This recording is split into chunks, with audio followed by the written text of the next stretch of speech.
ఓం స్థాపకాయ చ ధర్మస్య సర్వధర్మస్వరూపిణే అవతారవరిష్ఠాయ రామకృష్ణాయ తే నమః. భక్తులందరికీ నమస్కారం. ఈరోజు మనం ఈ మనుష్య జీవిత లక్ష్యం అన్న విషయం గురించి ఇంకాస్త చూస్తాం.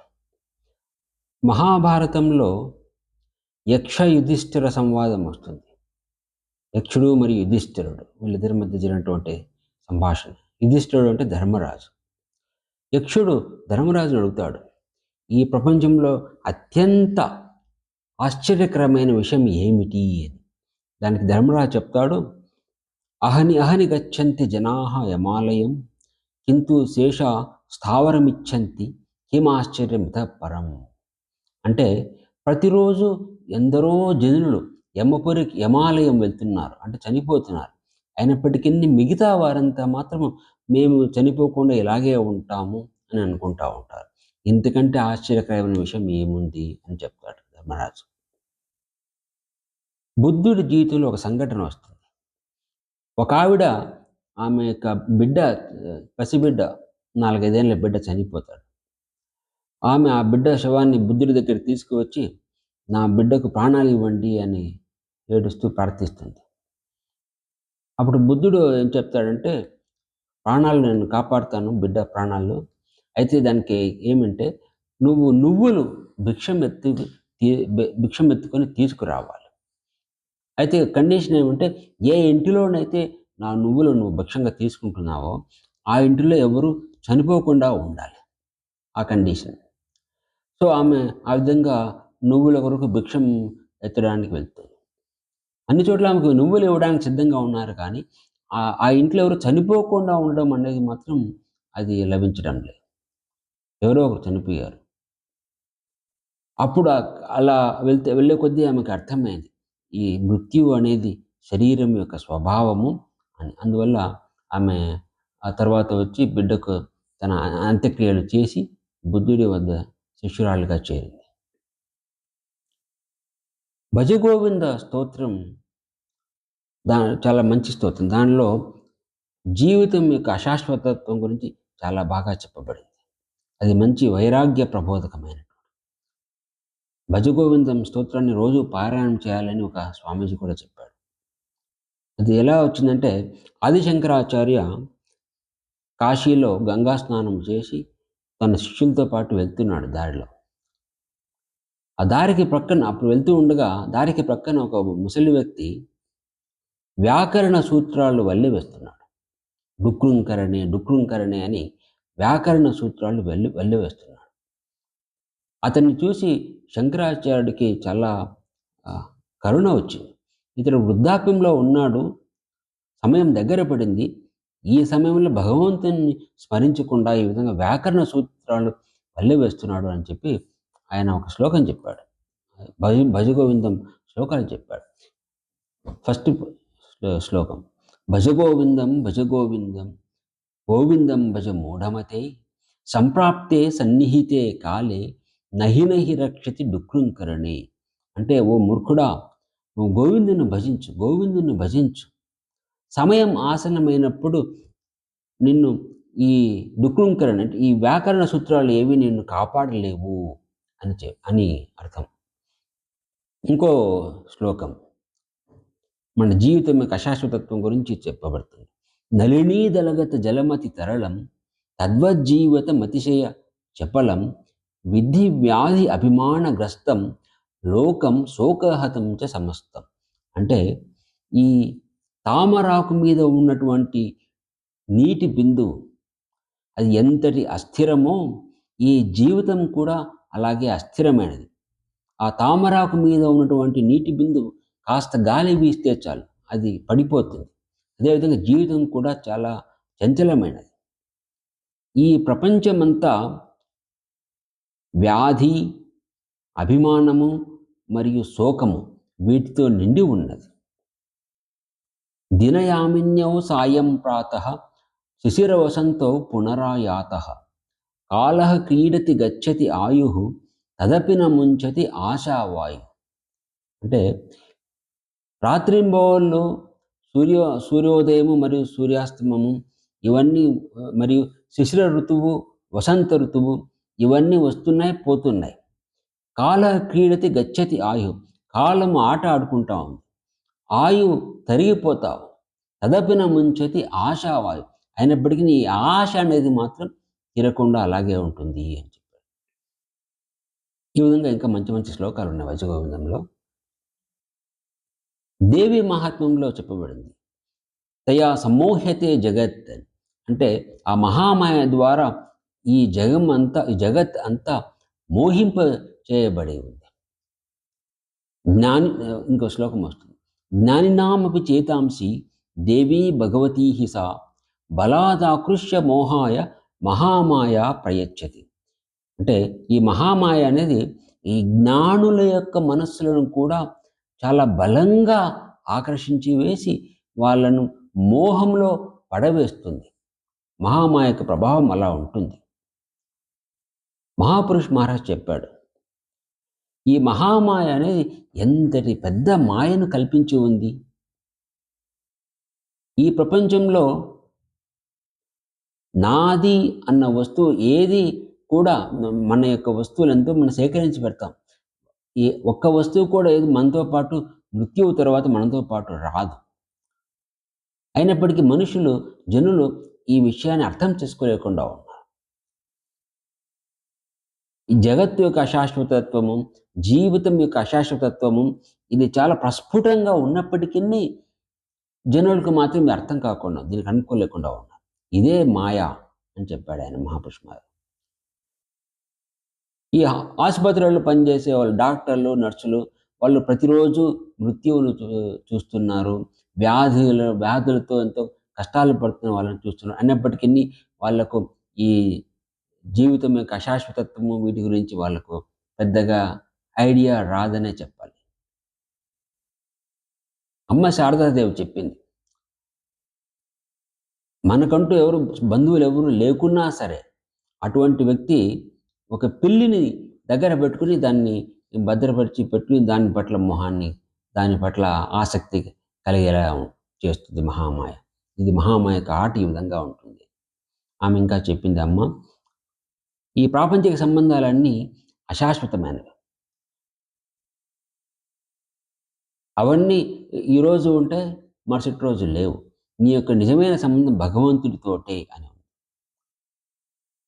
జీవితం అనేది ఇవాళ ఉంది, రేపంతా వెళ్ళిపోతుంది. మృత్యువు తర్వాత మనతో పాటు వచ్చే ఏమిటంటే మనం చేసినటువంటి కర్మలే. మంచి కర్మలు, చెడు కర్మలు ఇవన్నీ మనతో పాటు మన తోడుకు వెళ్తాయి.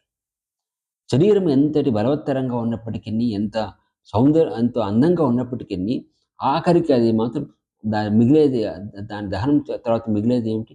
3 పౌండ్ల బూడిద మాత్రమే.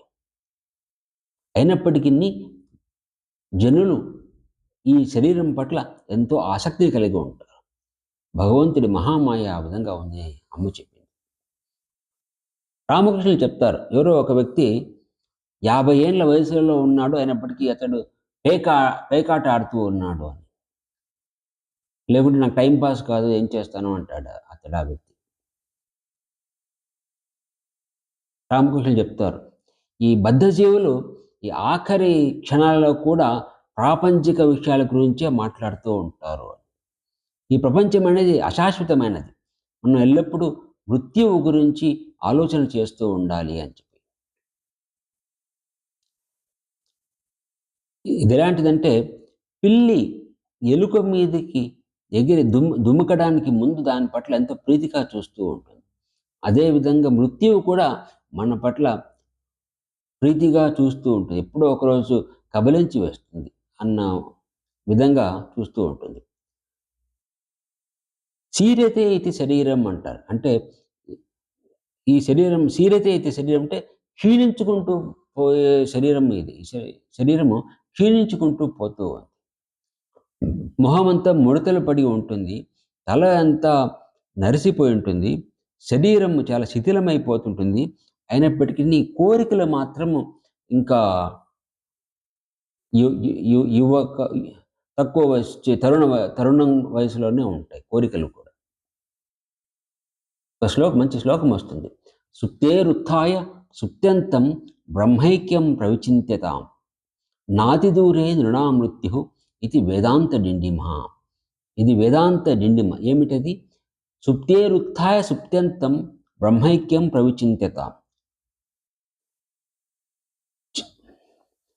మెలకువ నిద్ర నుండి మెలకువ వచ్చినప్పటి నుండి మళ్ళీ నిద్రపోయే వరకు ఈ ఆత్మ బ్రహ్మల యొక్క ఐక్యం గురించి ఆలోచిస్తూ ఉండాలి.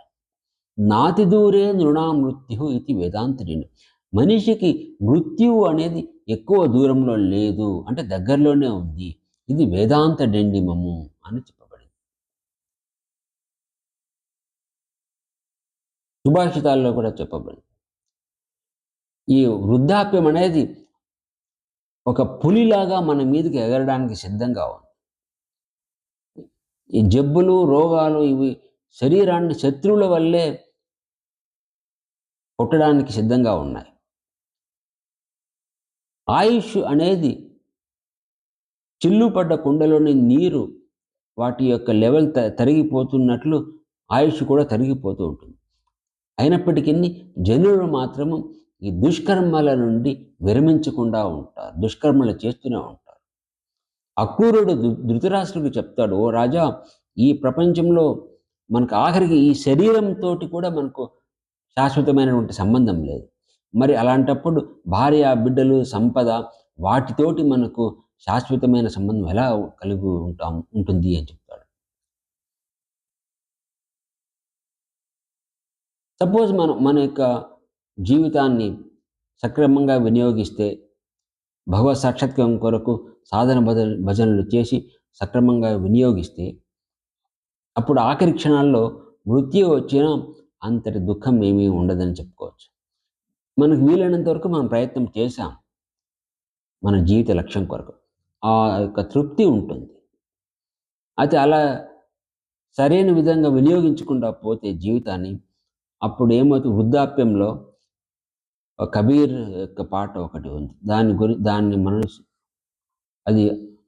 అది ఎరుకకు వస్తుంది. ఆ పాట మంచి పాట.